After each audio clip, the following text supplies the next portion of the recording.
भगवान श्री कृष्ण द्वैपायन व्यास देव जी पधारे और युधिष्ठिर जी को कहा कि भगवान श्री कृष्ण की प्रेरणा से मैं आया हूं।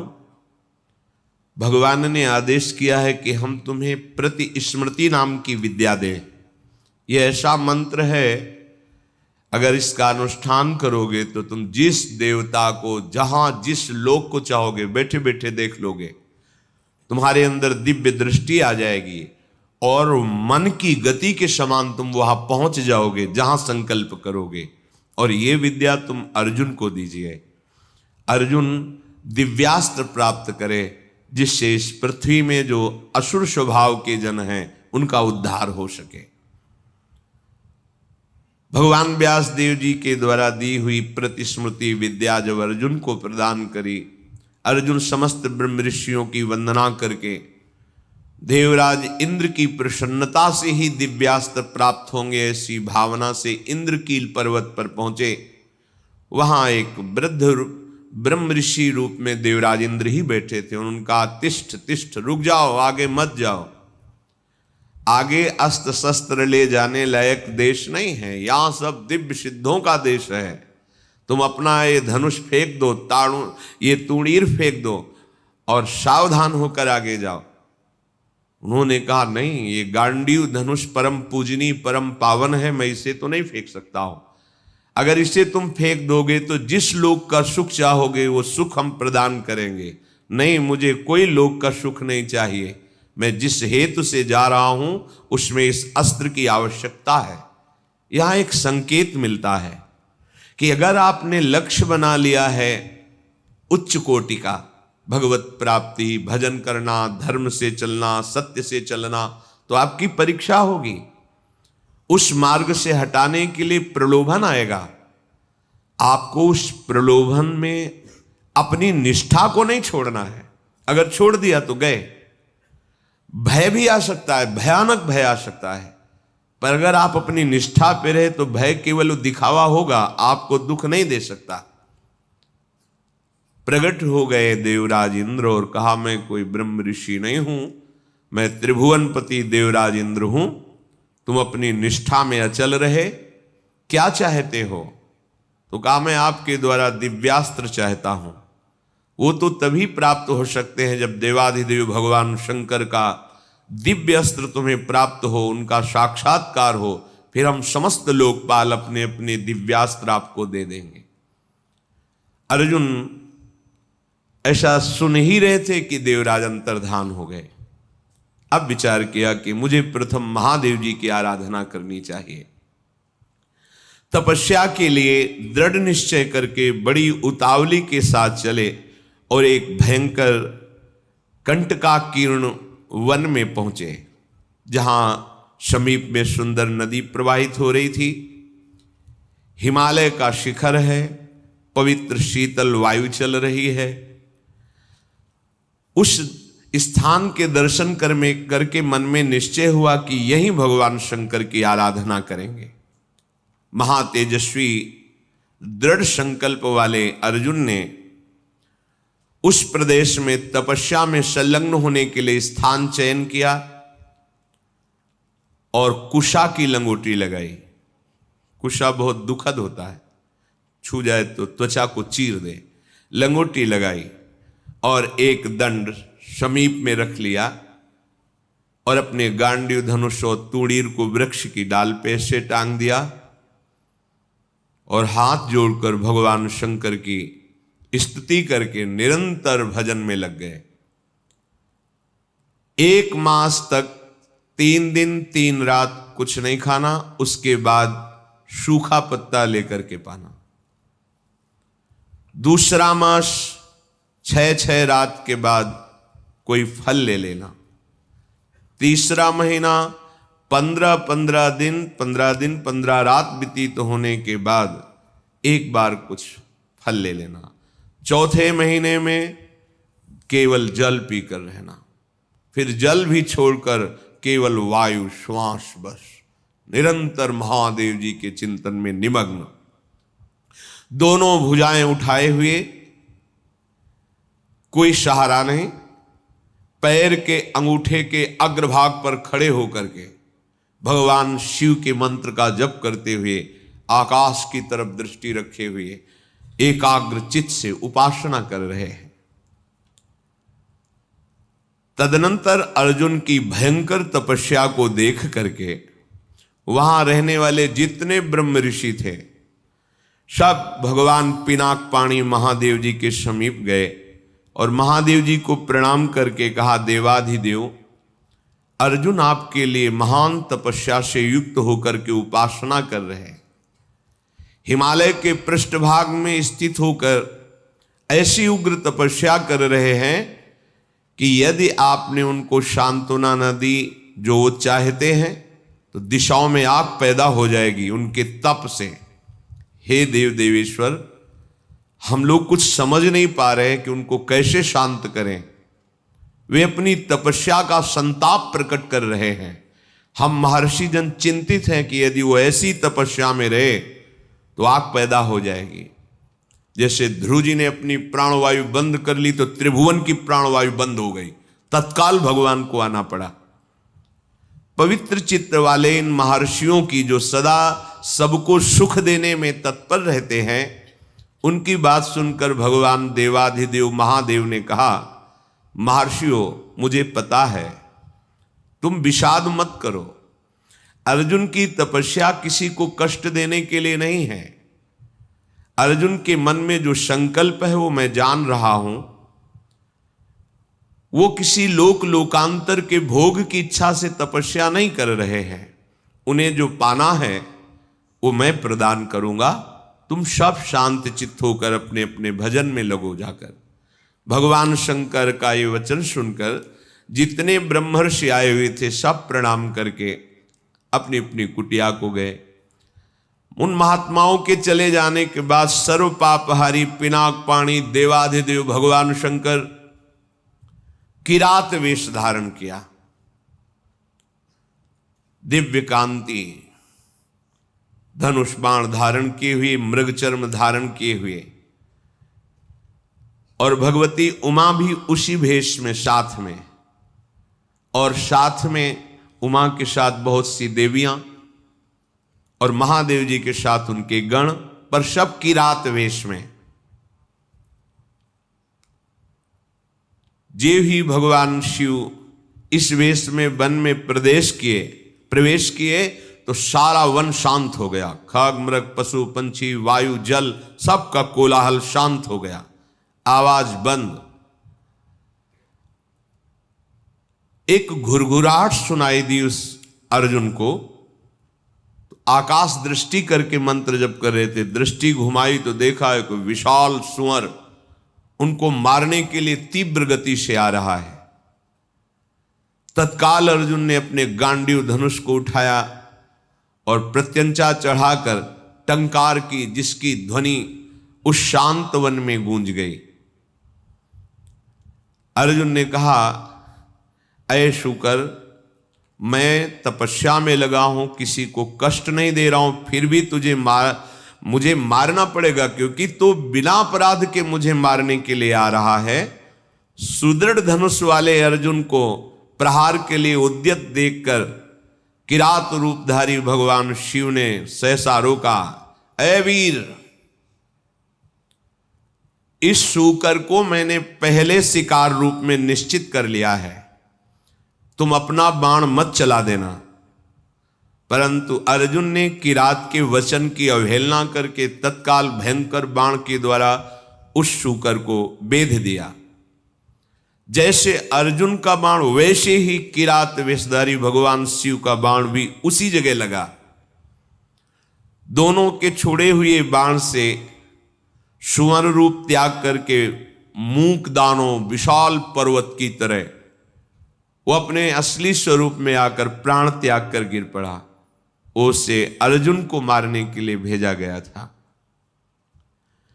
जैसे बिजली की गड़गड़ाहट होती है, ऐसे आवाज करते हुए असुर अपने प्राणों को त्याग दिया। शत्रुनाशक अर्जुन उस तेजस्वी की रात को देखा जो कुछ दिव्य स्त्रियों से घिरे हुए थे। अर्जुन ने कहा, तुम कौन हो और यहां स्त्रियों के साथ क्यों घूम रहे हो? क्या आपको मालूम नहीं कि भयावह वन है? और क्या तुम्हें वन के सिद्धांत का भी ज्ञान नहीं है? जब मैंने लक्ष्य संधान कर दिया तो तुमने बाण क्यों मारा? ये मेरे पास आया था, मेरे को मारने के लिए आया था, मैंने इस पर बाण संधान किया, तो तुम मेरी वीरता का तिरस्कार करके इस पर बाण संधान क्यों किया? इसका उत्तर दो, नहीं तो मैं तुम्हें जीवित नहीं छोड़ूंगा। अर्जुन ने ऐसा किरात से कहा। ये मृगया का धर्म नहीं है जैसा आपने किया है। तुम पर्वत निवासी हो, उत्तर दो, नहीं तुम्हें जीवन से वंचित कर देता हूं अभी। अर्जुन के इस प्रकार कहने पर किरात भगवान जोर जोर से हंसने लगे और कहा, बहुत वीरतापूर्ण तुम वाणी भी बोलते हो और वीर भी हो, पर मुझे वन में इसलिए कोई भय नहीं लगता कि यही मेरा घर है। वनवासी हूं, किरात हूं, किंतु जब मैंने कह दिया था कि तुम बाण मत चलाना, ये मेरा लक्ष्य है, तो तुम्हारा साहस कैसे इतना हो गया कि मुझ वनवासी की आज्ञा का उल्लंघन करके तुमने बाण संधान कर दिया? तुमने दुष्कर कर्म किया, ये मुझे पसंद नहीं आया। और तुम जो कहते हो कि मुझे जीवन से हाथ धोना पड़ेगा, तो पहले बल का निर्णय कर लेना चाहिए, फिर बाद में निश्चय होना चाहिए। तुमने हमारे बल का निर्णय तो किया नहीं। क्या तुम जानते हो हम में कितना बल है? किरात वेशधारी भगवान ने कहा। अर्जुन ने कहा, तुम्हारे जानने की हमें कोई आवश्यकता नहीं है, मुझे तुम जान लो। मेरा नाम अर्जुन है, मैं गांडीव धनुष को धारण करता हूं, और जब गांडीव मेरे हाथ में हो तो त्रिभुवन में कोई ऐसा नहीं जो मुझे परास्त कर सके।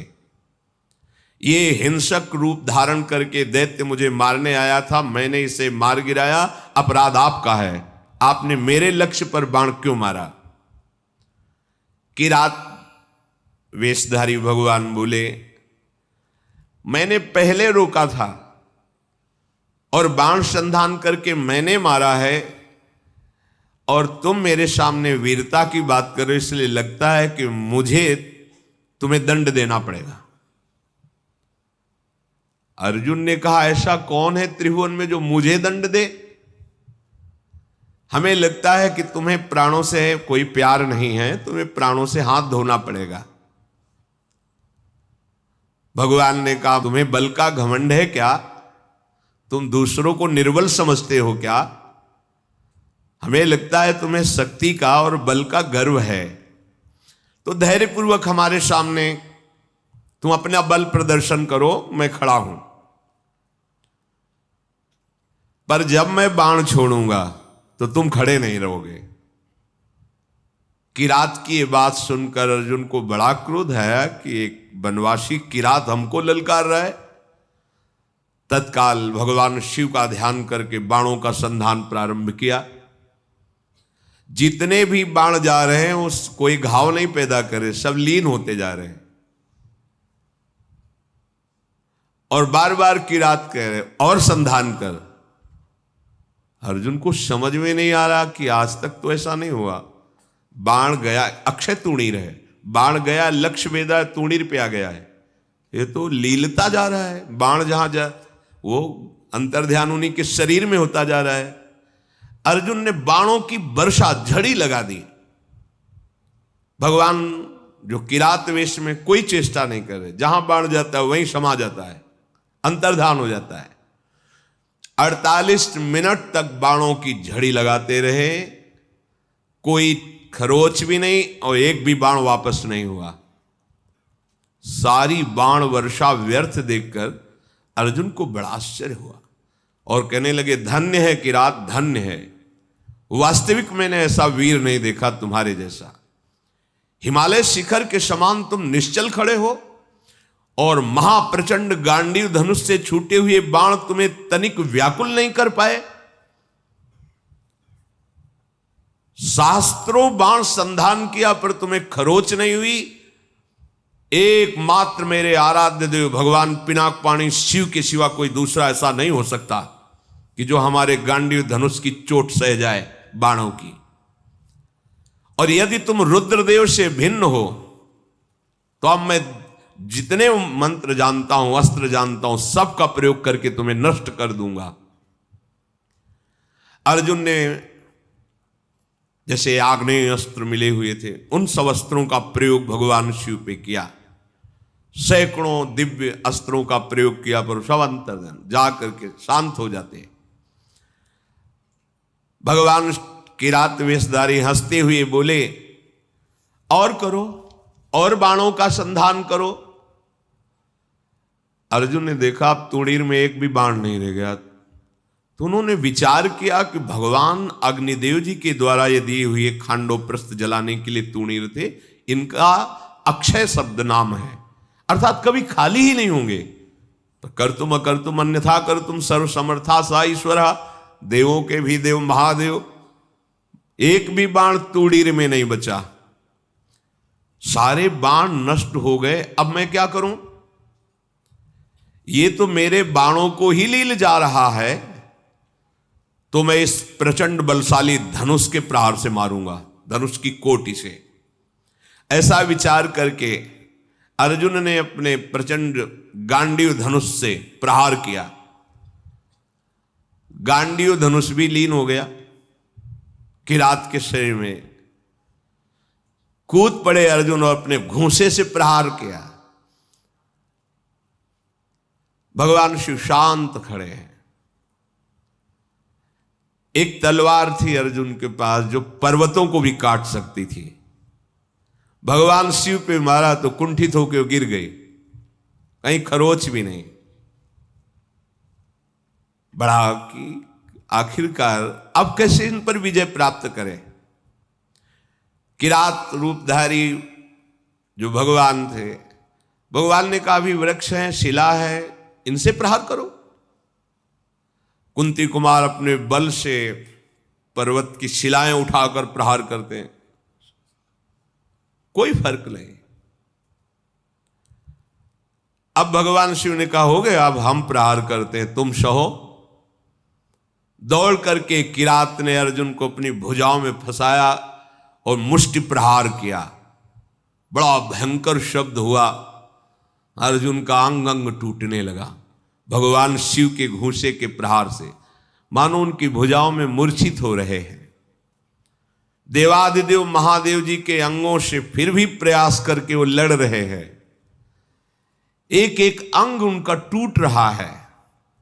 वो मन में विचार करे, आज तक ऐसा वीर हमने नहीं देखा जो मुझे थकित कर दे। युद्ध में अर्जुन कभी श्रम को प्राप्त नहीं होते कि अब मैं थक गया हूं, ऐसा कभी नहीं। भगवान शंकर भुजाओं से भली भांत, कितना सौभाग्य है, नियंत्रित किए हुए हैं। और अर्जुन को जहां मूर्छा छूटती तब फिर एक घूंसा जबाते हैं, फिर वो उंगली की भुजाओं में। 2 घड़ी तक अर्जुन पिटते रहे।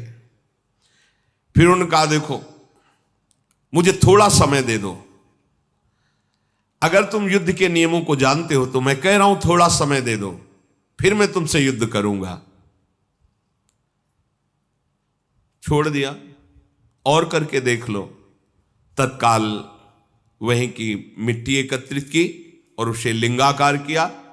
बन था ही, कुछ पुष्प लिए, माला और पुष्प, और हाथ जोड़कर भगवान शंकर की आराधना की, भगवान शंकर का स्तवन किया। पशूनां पतिं पापनाशं परेशं गजेन्द्रस्य कृतिं वशानं वरेण्यं जटाजूट मध्ये स्फुरद्गांगवारिं महादेवमेकं स्मरामि स्मरारिं महेशं सुरेशं सुरारार्तिनाशं विभुं विश्वनाथं विभूत्यंगभूषं विरूपाक्षमिन्द्वर्को वह्निर्ति नेत्रम् सदानन्दमीडे प्रभुं पंचवक्तं गिरीशं गणेशं गले नीलवर्णं गवेन्द्राधिरूढं गणातीतरूपं भवं भास्वरं भस्मनाभूषितांगं भवानी कलत्रं भजे पंचवक्तं शिवाकांत शंभो शशांकार्धमौले महेशान शूलिन जटाजूटधारिन त्वमेको जगत व्यापको विश्वरूप प्रसीद प्रसीद प्रभो पूर्ण रूप। भगवान शिव का स्तवन करके जे ही माला शिवलिंग पे डारी ते ही किरात पर वो माला पहुंची, मस्तक में किरात के। ओहो, ये देख करके अर्जुन आनंद से उल्लसित हो गए, साष्टांग चरणों में गिरे, बोले प्रभु यही मैं सोच रहा था कि ऐसा त्रिभुवन में कौन वीर है जिसकी भुजाओं में आकर मैं निकल ही नहीं पाया, जिनके प्रहार से मेरे अंग अंग शिथिल हो गए। किरात रूपधारी भगवान शिव के चरणों में अर्जुन पड़े हुए, भगवान शिव ने अपनी महान भुजाओं से उठाया। सर्व पापहारी भगवान भव अर्थात महादेव बहुत प्रसन्न हुए और गंभीर वाणी में कहा, अर्जुन कोई ऐसा है ही नहीं तुम्हारे जैसा वीर जो मेरी भुजाओं के प्रहार को सह सके। तुम्हारा पराक्रम, तुम्हारा शौर्य, तुम्हारा धैर्य अद्वितीय है। मैं बहुत प्रसन्न हुआ। मेरा स्पर्श सबको सहज में नहीं प्राप्त होता है, मेरा स्पर्श प्राप्त हो गया। अब तुम्हारा शरीर दिव्य है, अब तुम इसी शरीर से जिस लोक में चाहो जा सकते हो। तुम्हारा तेज कोई सह नहीं सकता है। आज से तुम्हारा पराक्रम अद्वितीय है। महाबाहो मेरी ओर देखो और प्रसन्न हो। देखो मैं तुम्हें दिव्य दृष्टि देता हूं, तुम मेरे स्वरूप को देखो। भगवान शिव ने जब ऐसा कहा तो अर्जुन के सामने अब किरात रूप नहीं, देवाधिदेव महादेव जो किरात वेश में स्त्री स्वरूप में साक्षात त्रिभुवन सुंदरी अंबा और उनकी दासियां और भगवान शिव के गण, बार बार अर्जुन जी ने पूरे शिव परिकर को प्रणाम किया और कहा, तुम युद्ध में अपने शत्रुओं पर जो विजय चाहते हो तो आज के बाद कोई देवता भी तुम्हें परास्त नहीं कर सकता। मनुष्यों की तो बात जाने दो, मैं तुम्हारे हृदय की बात जानता हूं। तुम मुझसे क्या चाहते हो? लो विश्व विनाशक पाशुपतास्त्र मैं तुम्हें प्रदान करता हूं। ये वो अस्त्र है जिसको कोई भी अस्त्र कुंठित नहीं कर सकता और एक क्षण में पूरे त्रिभुवन को भस्म करने की सामर्थ्य मेरे इस अस्त्र में है, पाशुपतास्त्र।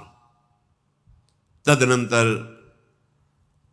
शूलपाणी भगवान महादेव जी और भगवती पार्वती जी के दर्शन करके अर्जुन को बड़ा आनंद प्राप्त हुआ। साष्टांग पृथ्वी पर लेटकर प्रणाम किया। अर्जुन बोले, हे जटाजूटधारी सर्वदेवेश्वर देवाधिदेव महादेव, भग देवता के नेत्रों का विनाश करने वाले नीलकंठ, आपके मस्तक पर जगत पावन करने वाली गंगा जी विराजमान हैं। प्रभु समस्त कारणों के परम श्रेष्ठ कारण आप हैं। मैं बहुत लज्जित हो रहा हूं। अपने स्वामी से युद्ध किया, अपने आराध्य देव से युद्ध किया, आप पर बाण संधान किया, कटुवचन बोले, धनुष से प्रहार किया और भी। नाथ मेरे अपराध को क्षमा कीजिए, मैं बहुत अंदर लज्जा से युक्त हो गया हूं। मैं आपके ही दर्शन की इच्छा लेकर इस महान तप से युक्त हुआ था। हे देव देवेश्वर, संपूर्ण जगत आपकी वंदना करता है और मैंने आप पर प्रहार किया, फिर भी आप प्रसन्न हैं। नाथ, मुझे बहुत अंदर से लज्जा आ रही है। मैंने जो आपके सामने साहस दिखाया, ये मेरा अपराध है। प्रभु, अनजाने में मेरे से अपराध बन गया। हे शंकर, मैं आपकी शरण में हूं, मेरी धृष्टता को क्षमा कर दीजिए। महातेजस्वी भगवान वृषभध्वज ने अर्जुन का हाथ पकड़ा और हंसते हुए कहा, अपराध थोड़ी है, कोई मैं शिव रूप से तुम्हारे सामने थोड़ी था, मैं तो किरात रूप से था, तुम्हारा कोई अपराध नहीं, वीर का यही धर्म है। फिर भगवान शिव ने दोनों भुजाओं से खींचकर जेवी हृदय से लगाया तो जितने अर्जुन की पीड़ा और घाव थे सब शांत हो गए। देवादिदेव महाजी बोले, अर्जुन, तुम भगवान श्री कृष्ण के शरणागत और प्रिय सखा हो, मैं तुमसे बहुत प्यार करता हूं। जो भगवान श्री हरि का भजन करते हैं, भगवान शंकर अहेतुकी कृपा उन पे अपने आप करते हैं, और जो भगवान शंकर की आराधना करते हैं, हरि अहेतुकी कृपा अपने आप करते हैं।